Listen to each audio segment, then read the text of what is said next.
দক্ষিণবঙ্গের অন্যতম সরকারি চিকিৎসা কেন্দ্র বাঁকুড়া সম্মেলনী মেডিকেল কলেজ ও হাসপাতাল। এখানে পরিষেবা নিতে আসা রোগীর সংখ্যাটা নেহাত কম নয়।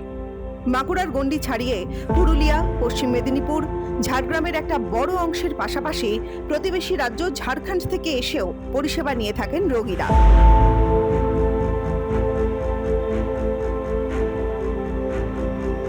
অভিযোগ, এমনিতেই হাসপাতালের অভাব পর্যাপ্ত কর্মীর, তারপরেও প্রায় 100 জনের বেশি কর্মীকে নির্বাচন সংক্রান্ত কাজে যোগ দেওয়ার নির্দেশ নির্বাচন কমিশনের।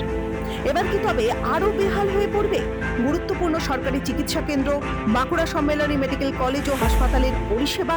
ইতিমধ্যেই নির্বাচন কমিশন সূত্রে 130 জনের কাছাকাছি কর্মী এবং যারা group D, group C, technician এবং কর্মবন্ধু আছে তাদের নাম এসেছে। আশঙ্কা প্রকাশ করছে হাসপাতাল কর্তৃপক্ষ কিভাবে ভোটের দিন এবং ভোটের আগের দিন হাসপাতাল চালাবে। চিন্তিত হাসপাতালের এমএসভিপি থেকে শুরু করে কর্মীরাও। চিন্তা বাড়ছে ভোট ও ভোটের আগের দিন কিভাবে চলবে হাসপাতাল তা ভেবেই। টোটাল 100 সামথিং এর মতো নাম এসছে।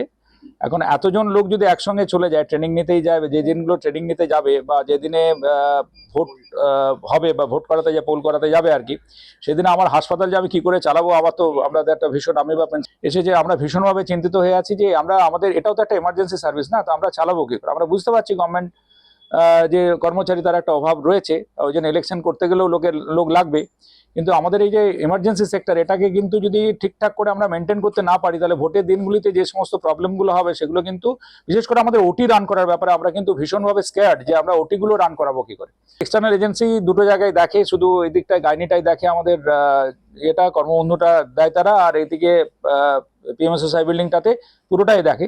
সেই জন্য আমাদের যা হোক করে ব্যাপারটা চলে যাচ্ছে আর কি। কিন্তু যদি এটা চলতে থাকে তাহলে কিন্তু আমাদের পক্ষে এত বড় আমাদের রোজ যে বাড়ছে, তো এই যে কিছুদিন মধ্যে আমরা আমাদের রেডিওথেরাপি ইউনিটটা চালু করব, তাহলে সেখানে লোকের দরকার আছে, বা আমাদের যেটা রেডিও ডায়াগনোসিসের ব্যাপারটা, আমাদের ওটিগুলো রান করানো বিভিন্ন জায়গায় ছড়িয়ে ছিটিয়ে ওঠে। আপনারা সবাই জানেন যে বাঁকুড়া মেডিকেল কলেজ একটা বড় ক্যাম্পাসের মধ্যে বিভিন্ন জায়গায় জিনিসগুলো রয়েছে, তো সেগুলো রান করা কিন্তু আমাদের পক্ষে খুব একটা প্রবলেম হয়ে যাচ্ছে ম্যান পাওয়ারের প্রবলেমের জন্য আর কি। যদিও পেশেন্ট কম হবে, কিন্তু তখন কি করে চলবে? ইমার্জেন্সি যারা অ্যাডমিশন হয়ে আছে সেখানের অবস্থা আরো সঙ্গীন।